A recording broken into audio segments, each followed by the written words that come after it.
traje algunas notas para hablar de algunas cosas. En primer lugar, felicitar a Cardiocentro por estas exitosas jornadas que ya son una costumbre en el Uruguay, realmente cada vez más, con más concurrencia, cada vez mejores.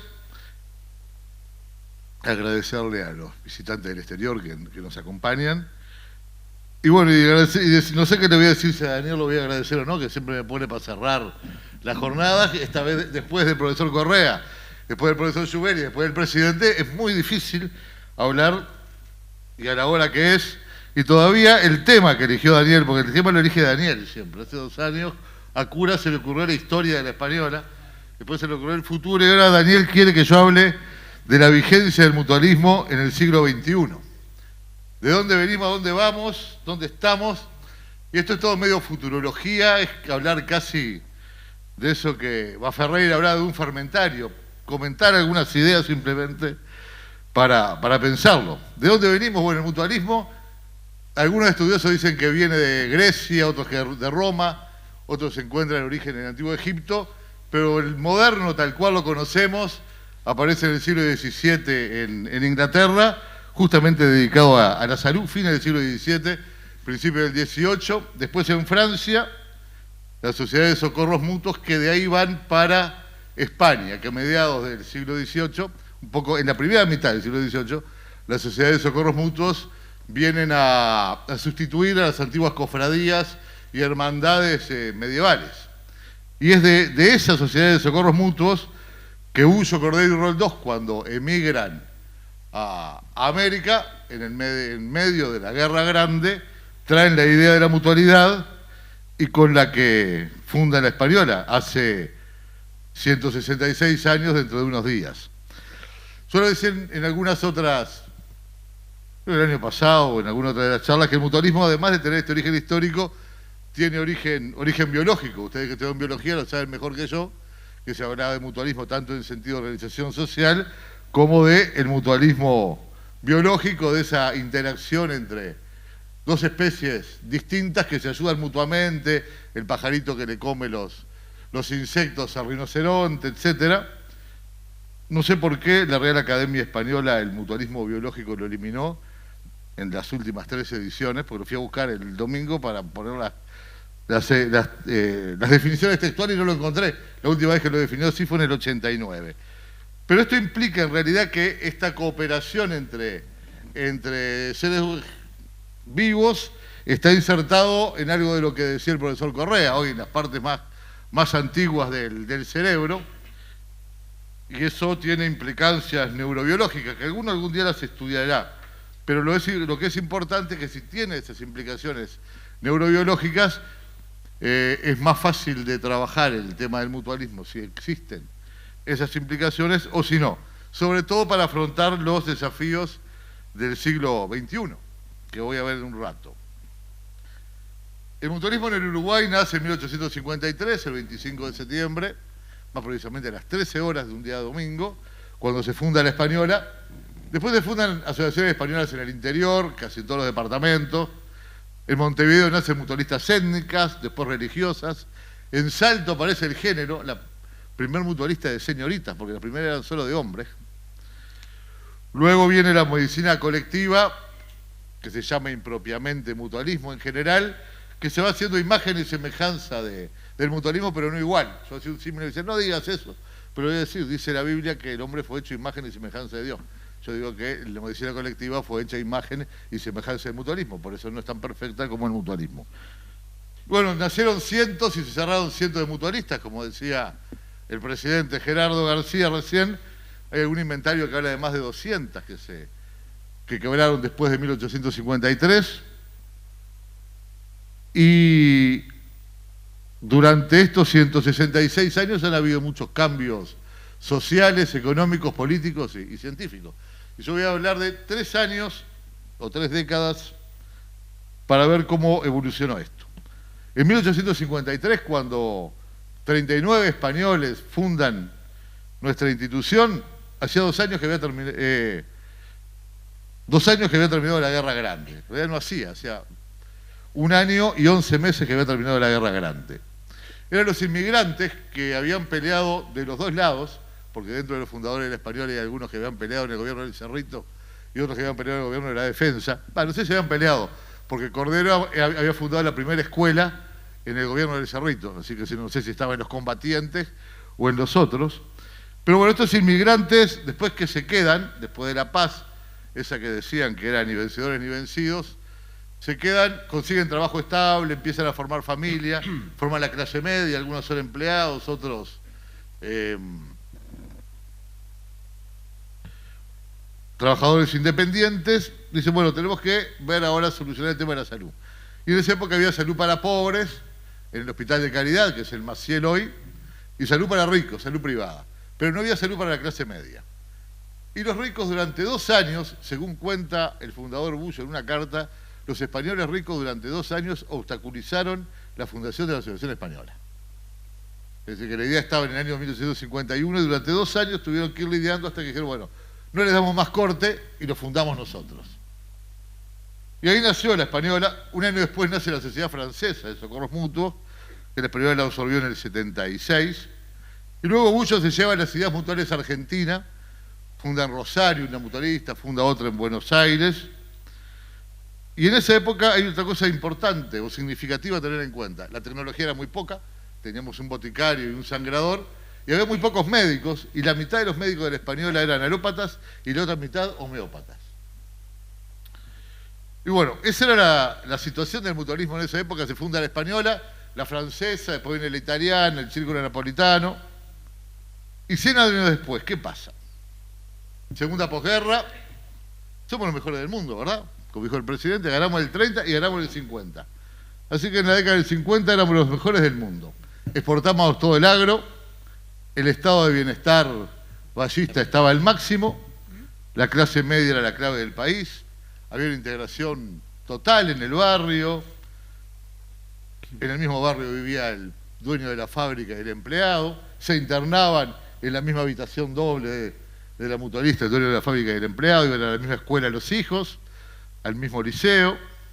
El mutualismo era la quinta esencia de esa sociedad que algunos dicen integrada de esa época y que algunos dicen, tenemos que volver ahí.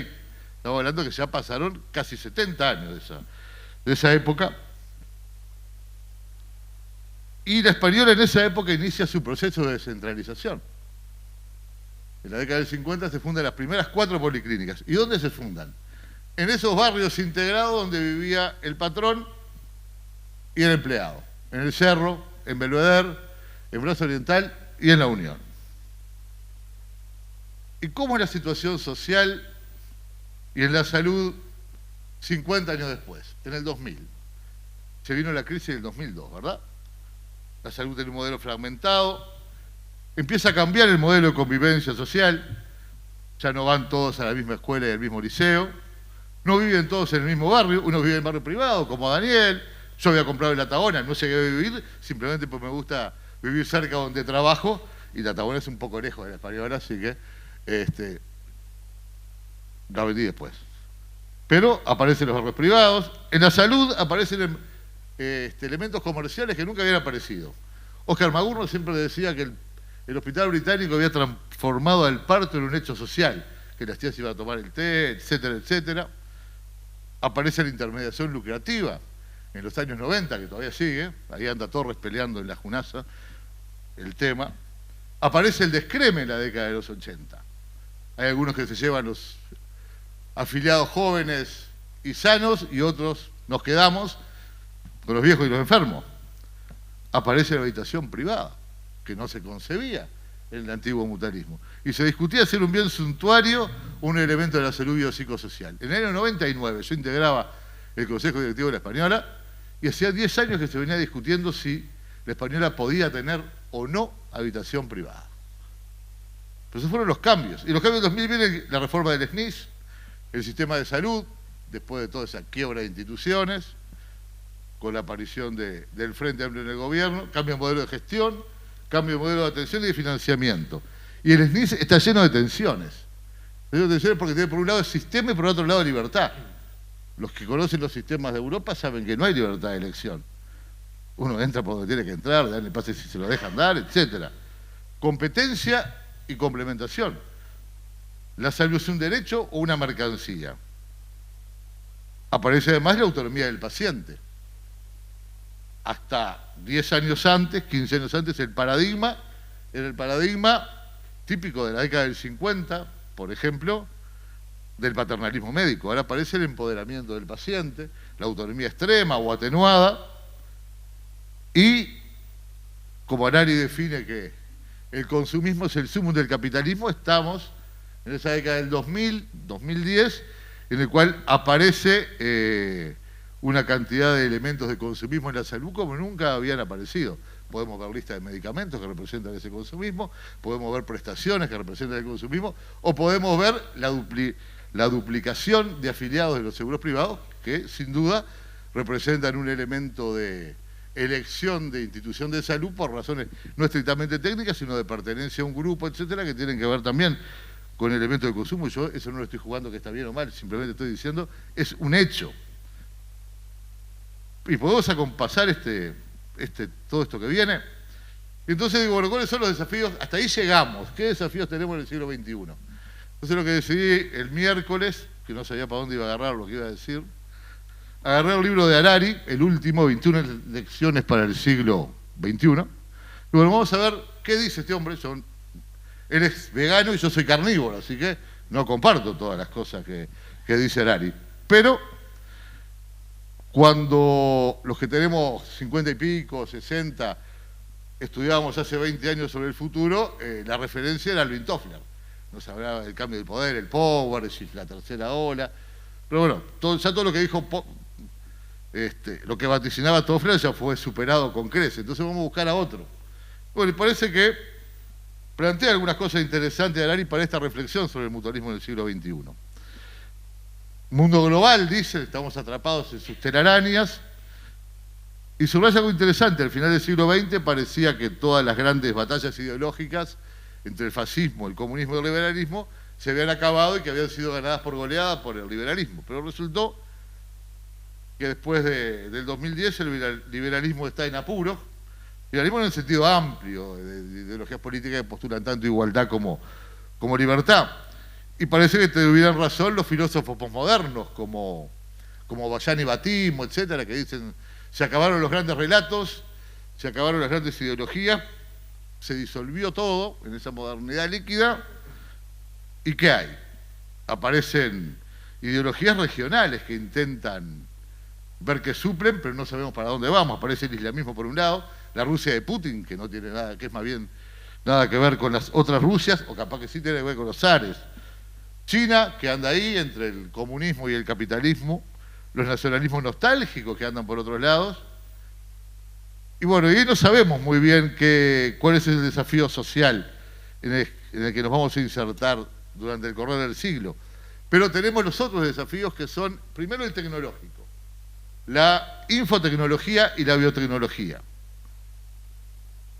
Eso es mucho más de lo que estábamos pensando que nos podía pasar en la salud. Millones de personas van a quedar sin trabajo.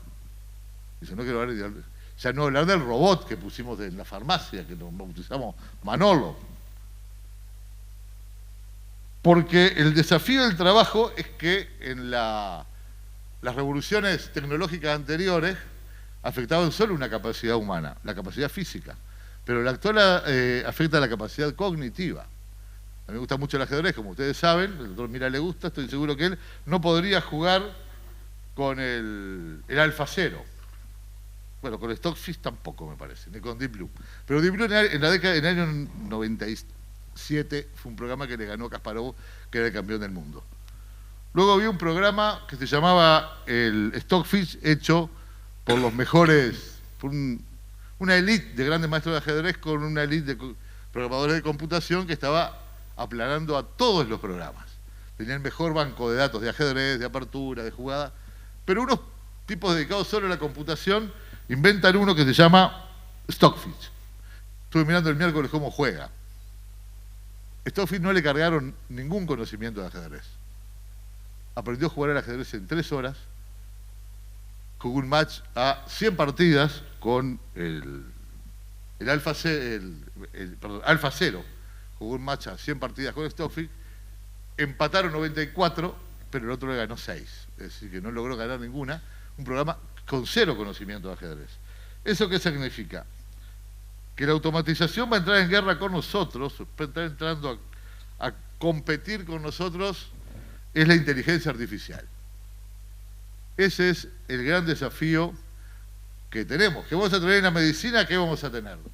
Vamos a tener inteligencia artificial, me está mirando Julia porque ya sabe lo que voy a decir, que va a informar las resonancias y la tomografía. Pero ustedes no se rían porque también va a diagnosticar esa inteligencia artificial. Entonces, ¿qué es lo que va a ir quedando? Y vos decís, es muy ciencia ficción, pero vamos al laboratorio de la española. En el de bioquímica, ¿qué hacen los técnicos? Ya está automatizado, sale el informe automático. Otro desafío es el desafío de la libertad. Con los avances en la medicina vamos a tener la mejor atención de la historia. Sin ninguna duda. A la salud. Pero vamos a estar siempre enfermos, porque nos van a llenar de sensores. Yo me voy a levantar y me va a decir, ¡pum! Glicemia 210, ya empecé mal. Y va a marcar otra cosa, no sé qué, PSA, no sé cuánto. Entonces nos van a enfermar de la mente, porque nos van a llenar de sensores que, o el teléfono nos va a estar diciendo todo lo que tenemos. Y entonces, ¿qué vamos a hacer? ¿Vamos a estar decidiendo qué hacemos? ¿O le vamos a dejar a otro software que tome las decisiones por nosotros y uno va a ver, come esto, caminar 3 cuadras, toma agua? Bueno, ni que hablar el desafío global a la libertad de una dictadura digital. Es decir, si uno piensa la información que podía tener un gobierno de hace 40 años en el Uruguay y la que tiene un gobierno democrático hoy, es verdaderamente asustante. ¿Cuál es el desafío de la libertad que tenemos? Antes juntaban carpetitas, fotos con algún espía, un S2 por ahí. Ahora online tienen todo. Y la historia clínica electrónica nacional, ¿qué es? ¿Es para mejorar la atención o es un gran hermano? Bien usada es una cosa, mal usada la juntamos con la declaración de impuestos, con los salarios, etcétera. Bueno, es realmente terrible. ¿Y en qué manos queda? ¿Cuál es la seguridad? El desafío de la igualdad. Podemos llegar a tener una de las sociedades más desiguales de la historia, económicamente, y en la salud mucho mayor. Porque todos los inventos que están haciendo se van a crear órganos. Ustedes por los catéteres van a meter órganos a la gente. Y no van a costar como una embolización hoy. Hoy vino una empleada de español, 400.000 pesos. La quedaron ustedes, sin duda, ya le avisé al contador, para la madre.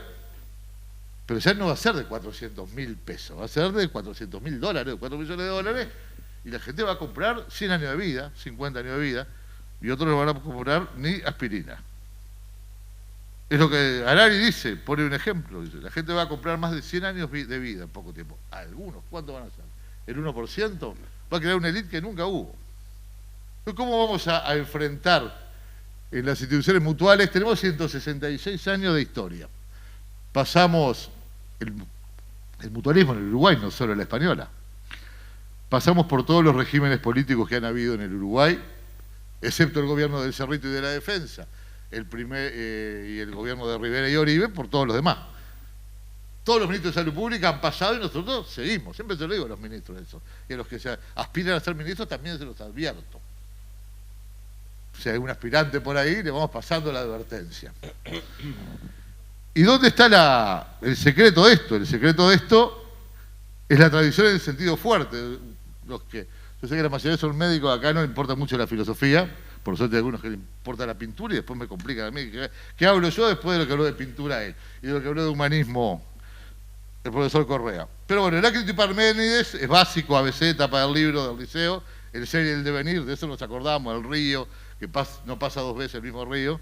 Bueno, y Aristóteles, que solucionó el tema de la continuidad del cambio con la potencia del acto, que dice, la semilla es el árbol en potencia. La continuidad es lo esencial y adaptarnos al cambio accesorio en lo objetivo y en lo contingente ha sido el secreto de perdurar tanto tiempo. Y eso tiene que ver con los principios mutuales. Principios que tienen importancia tanto para la vida como jurídico, porque la ley del mutualismo dice que las asociaciones asistenciales son las que siguen los principios del mutualismo. Estos principios son valores y directrices para la vida misma, son históricos, no son anquilosados, se van adaptando, si no, no podrían aguantar 166 años, estos principios no son todo nada, es decir, no es que prima siempre uno o el otro, sino que tienen que pesarse, sopesarse en cada situación. Son lo que un filósofo del derecho alemán dice respecto de los principios en general, son mandatos de optimización. Hay que tratar de ejecutarlos en la mayor medida posible jurídicamente, fácticamente, económicamente. Por eso cuando se habla del derecho a la salud como absoluto, parece una cosa bastante absurda, porque si ese es absoluto, los demás no se pueden cumplir. Pero bueno, esos son problemas que discuten los jueces y yo ya no me dedico más a eso, así que no tengo ese problema. Los principios mutuales básicos, como ustedes saben, son la adhesión voluntaria, y acá sí, por eso digo, no son todo o nada, sino que se pesan, se miden. La adhesión voluntaria puede estar limitada por el tema de los corralitos temporales, esperemos que sea ahora, el próximo febrero, pero en algún momento tiene que haber libertad de entrar y salir. Organización democrática, ya lo decía Gerardo recién, nos podremos pelear, hay elecciones. Igualdad en lo social, cultural, económico, neutralidad y tolerancia en materia filosófica, religiosa, ideológica, política y sindical. ¿Te parece medio decir, pero esto es obvio a esta altura del siglo XXI, pero cuando lo postulaban los fundadores de la Española en 1853 no era nada obvio, ¿verdad? Ausencia de fin de lucro, no significa que estemos para perder plata, sino que los excedentes se capitalizan para brindar mejores servicios. La solidaridad como principio central, tanto en lo económico, puede ser por el antiguo modelo de solidaridad intergeneracional, o por el actual de equidad en el aporte, pero la solidaridad no solo va entroncada con eso, va entroncada también con el elemento de fraternidad y de humanidad como guía rectora de la actuación del mutualismo, y ahí entronco con lo que decía el profesor Correa hace un rato. Y eso viene de la mano del porqué. El porqué, como lo define Simon Sinek. A veces me dicen, pero a ver, ¿cuál es la misión y la visión de la Española? Y yo digo, no, yo prefiero definir el porqué.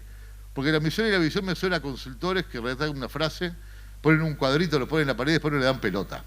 Un día hicimos un ejercicio con los gerentes de la Española y nos pusimos a buscar misiones y visiones de instituciones de salud y encontramos 3 definiciones que estaban calcadas en 4 o 5 instituciones cada una. Así que en lugar de eso buscamos realmente cuál es la causa, la razón de ser de la Española, que viene entroncada en aquellas cuestiones de Inglaterra y de Francia, que los mosqueteros definían de todos para uno y uno para todos, y que nosotros después de mucha elaboración hemos estado viendo y buscando el porqué de la fundación, es que el porqué, la causa, la razón de ser de la institución y del mutualismo en general, es dar lo mejor de nosotros mismos para atender la salud de nuestros socios durante toda su vida.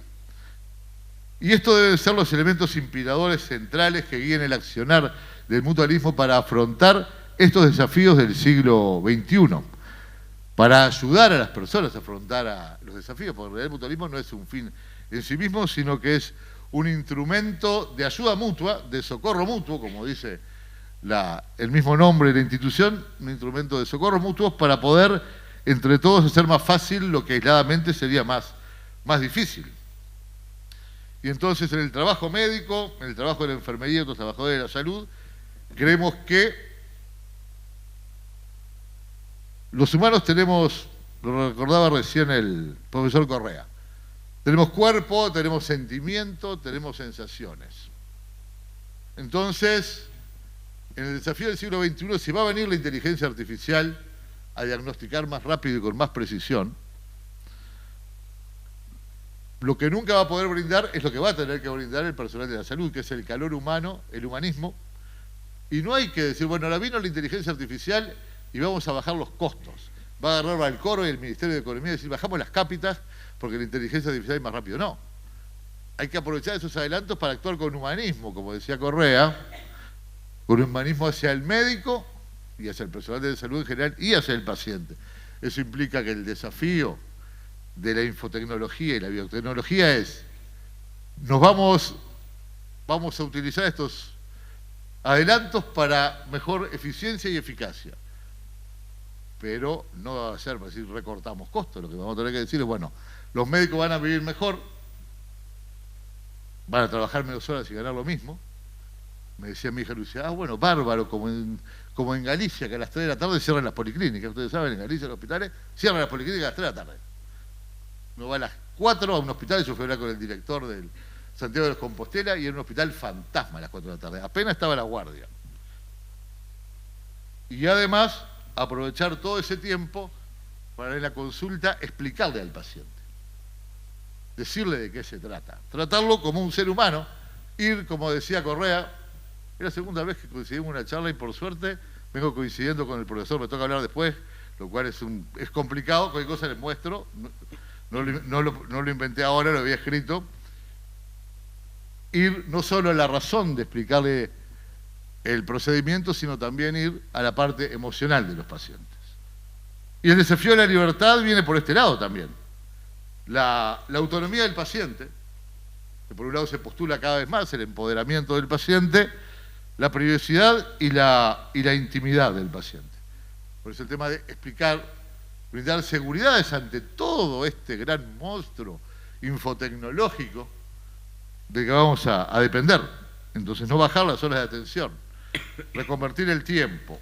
Y el desafío de la igualdad ya no va a ser el costo de una embolización, va a ser mucho más.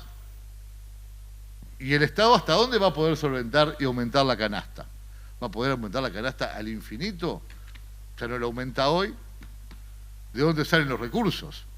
Entonces, yo creo que ahí tiene mucho que ver la solidaridad mutual. La solidaridad como un nuevo concepto que en la institución empezamos a aplicar ya desde hace casi 20 años, y es no solo la cuota plana, sino que también el que puede aportar más, aporta más, tiene algunos beneficios extras que se vuelcan en la atención de los demás socios, como hicimos con la habitación privada, como hicimos con los vitales, y la otra clave es el mutualismo como eje de grupos empresariales,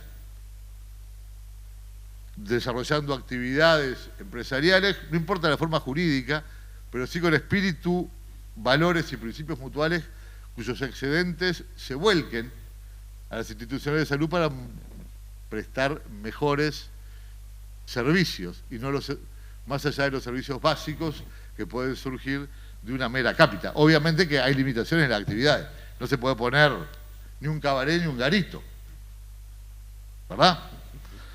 Aunque alguno puede decir, bueno, puede tener que ver con la salud psicosocial, pero en principio no debería ser ni un cabaret ni un garito. Pero deberían ser actividades vinculadas que a veces las instituciones de salud las dejaron en manos de otros. Es decir, que en estos cambios vertiginosos del mundo, que se caen todos los grandes relatos, la gente es más voluble, menos fiel, se puede cambiar más rápido. Hoy repasaba esto con Ginzo, que creo que no vino, porque estaba medio ahí con la rodilla. Me decía, acordate que para un mutualismo el conjunto es más que la mera suma de las partes. Maggie, mi hija menor, me recordaba la teoría de los juegos de Nash, que tenía que ver mucho con este concepto mutual, cuando Nash refuta a Adam Smith y dice que se ve equivocado al sostener que lo mejor era la competencia, sino que lo mejor era la colaboración. No sé si alguno vio la película Una mente brillante, cuando están en el bar y a Nash le gustaba una determinada mujer, entonces, ¿cuál es la teoría? La teoría es, si todos van por esa sola, uno solo gana, los demás pierden todo, capaz que pierden todo, porque la muchacha se aburre, si cada uno va por ella y por las demás amigas, todos colaboran y todos ganan. Bueno, esa es la cooperación del mutualismo, y ven que también Nash lo estaba analizando. Como parte de la economía social, hoy en estas discusiones que hay en el mundo, esto se está discutiendo mucho a nivel del mutualismo en Europa, en la Alianza del Mutualismo de América, está el presidente de la UMU, que está en estas cosas en la AMA siempre, el contador Cerizola, es todo lo que la economía social puede aportar ante el momento de crisis absoluta del capitalismo, que no se sabe cuál va a ser el modelo, pero en el cual la economía social, dentro del cual el mutualismo es el representante de la economía social y el humanismo en la medicina, buscando el equilibrio de estas partes, puede aportar mucho para enfrentar estos desafíos, los cuales uno no puede decir hoy, en el 2019, cómo van a terminar. No podemos decir ni siquiera cuándo la inteligencia artificial va a diagnosticar, porque capaz que en 2 años o capaz que en 20, Anoche recordábamos hablando con Daniel que hace 7 años cuando nosotros compramos el primer tomógrafo de 128 cortes y Cardiocentro compró el segundo en el país, pensábamos que en 4 o 5 años la tomografía cardíaca iba a acabar con el cateterismo diagnóstico y no pasó.